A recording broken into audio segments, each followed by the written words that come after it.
ہر انسان کے ساتھ ہیں، لیکن یہاں یہ سب لوگ اوور ایکٹنگ کرتے ہیں اور اس طرح کی مکاریاں اور ناشکری کر کے صرف ویوز کی خاطر اور چند ڈالر کی خاطر۔ ایسے لوگوں کو کہتے ہیں دولت کے پجاری۔ اور ویڈیو کا عنوان دیکھیں، علی ویر پر آج حملہ ہوا۔ اگر واقعی کوئی ایسی حملے والی بات تھی تو انہیں چاہیے تھا کہ پولیس کو بلاتے، 15 پر کال کرتے، لیکن یہاں پر تو کسی کو علی ویر کا خیال ہی نہیں ہے۔ نہ پولیس بلائی اور نہ ہی ناظرین سے دعا کی درخواست کی، بلکہ اسے چارپائی پر لٹا کر اوپر کمبل دیا۔ وہ بیچارہ آہستہ آہستہ بول کر کچھ کہہ رہا ہے، لیکن ان کو تو اس کی پرواہ بھی نہیں۔ اس کی بیوی حمیرہ منافقہ پاؤں کی طرف بیٹھی دانت نکال رہی ہے اور بھائی اس کا سر پکڑ کر بیٹھا ہے۔ علی ویر منافق پر آج حملہ ہوا اور ان لوگوں کو ذرا بھی احساس نہیں۔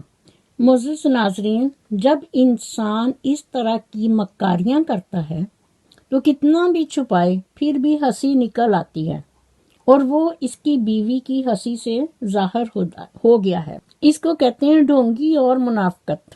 اور یہ ایکٹنگ کرنے کے بعد علی ویر منافق کی بیوی حمیرہ منافقہ پوری ویڈیو میں مکان، اینٹ، پتھر کی روڑی، پانی کی موٹروں کا رونا روتی رہی۔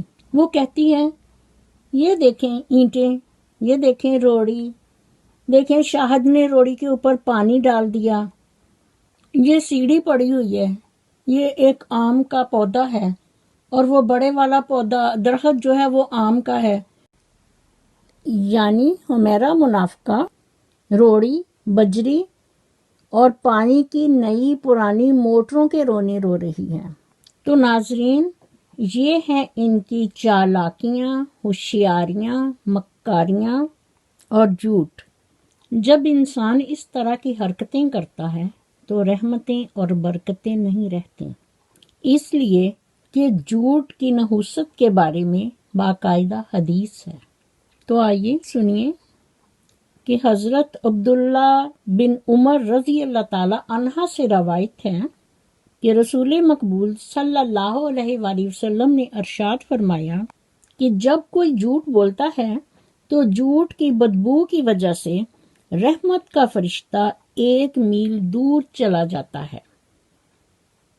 معزز ناظرین، دراصل اس طرح کے انسان جب خدا تعالیٰ کی حکم عدولی کرتے ہیں تو وہ آج نہیں تو کل پھر پکی کڑکی میں آ جاتے ہیں، لیکن یہ ابھی خدا تعالیٰ کی اس کڑکی میں ہے جو لکڑی کے ڈبے والی ہوتی ہے، جس میں چوہا پکڑا جاتا ہے لیکن مرتا نہیں، وہ زندہ رہتا ہے۔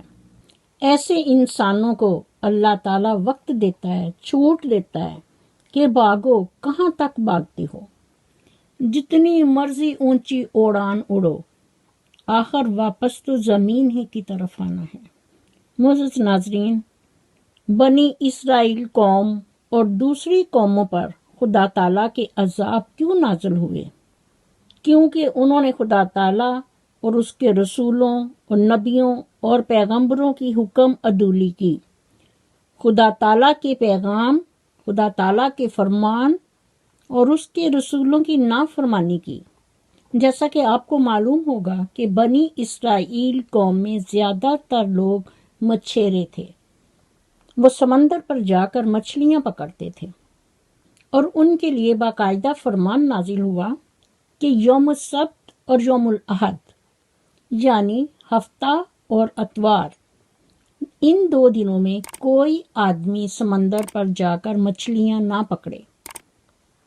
اور خدا تعالیٰ کی قدرت دیکھیے کہ ہفتہ اور اتوار ان دونوں دنوں میں کہا جاتا ہے کہ مچھلیاں ساحل پر زیادہ آتی تھیں، لیکن جب بنی اسرائیل قوم نے دیکھا کہ ہمیں تو اس میں بہت نقصان ہو رہا ہے، تو وہ کیا کیا کہ انہوں نے وہاں پر اپنے جال یوم السبت اور یوم الاحد یعنی ہفتہ اتوار کو وہ وہاں سمندر پر اپنے جال لگا دیتے تھے تاکہ مچھلیاں اس میں اکٹھی ہو جائیں اور ہم منڈے کو یعنی سوموار کو آ کر یہ ساری اکٹھی کر لیں گے، کیونکہ ان کی نیتیں صاف نہیں تھیں۔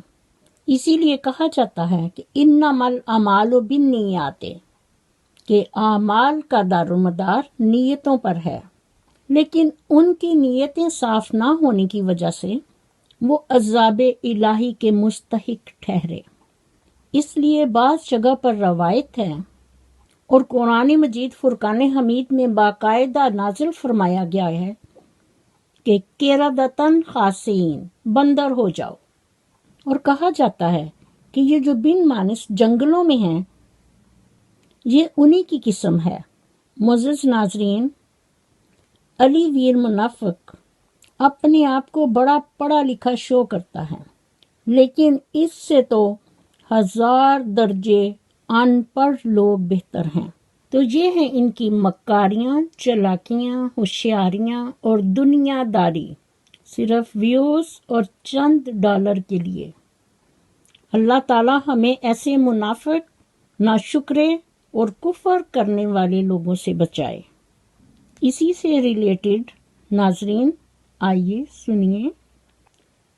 الہی آبرو رکھنا بڑا نازک زمانہ ہے، دلوں میں کفر رکھتے ہیں بظاہر دوستانہ ہے۔ معزز ناظرین کرام، میں نالج ٹاکس کی طرف سے مخاطب ہو کر کہتی ہوں، تو آئیے سنیے۔ بادشاہی سامنے آئے تو ٹھوکر مار دو، یہ ملا رتبہ محمد کا گدا ہونے کے بعد۔ سبحان اللہ، صدق اللہ العظیم۔ اسی کے ساتھ میں اپنی ویڈیو کا اختتام کرتی ہوں۔ میرا خلوص اور نیک تمنائیں ہمیشہ آپ کے ساتھ ہوں۔ معزز ناظرین، اگر آپ میرے چینل پر نئے ہیں تو میرے چینل کو سبسکرائب کیجیے اور ساتھ ہی بیل آئیکن کے بٹن کو ضرور پریس کیجیے تاکہ میرے آنے والی ویڈیو کا نوٹیفیکیشن آپ کو بر وقت مل سکے۔ مجھے بھی اپنی دعاؤں میں یاد رکھیں۔ اللہ حافظ۔ پاکستان زندہ باد۔